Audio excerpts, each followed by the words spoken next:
Mixing old disco songs can be difficult on the live decks, especially when you mix them into another song. It would be really nice if they were quantized to the beat, making it much easier for you to mix it. Well, in DJ.Studio we have AI beat gridding, so we can find every beat.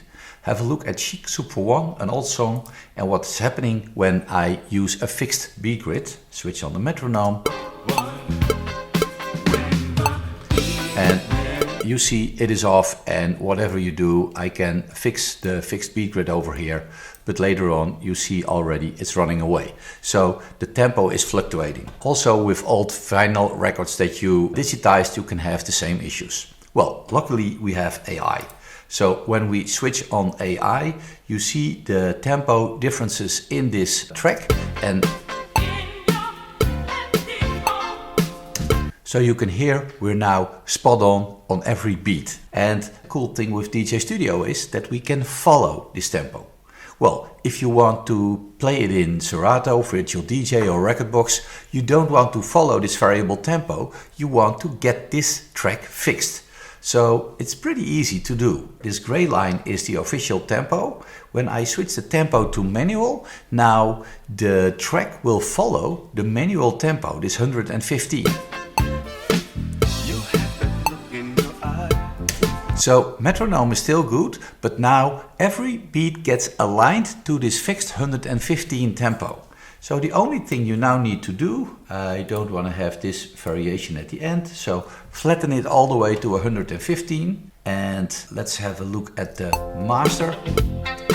Yeah, I'd like to limit on 0 and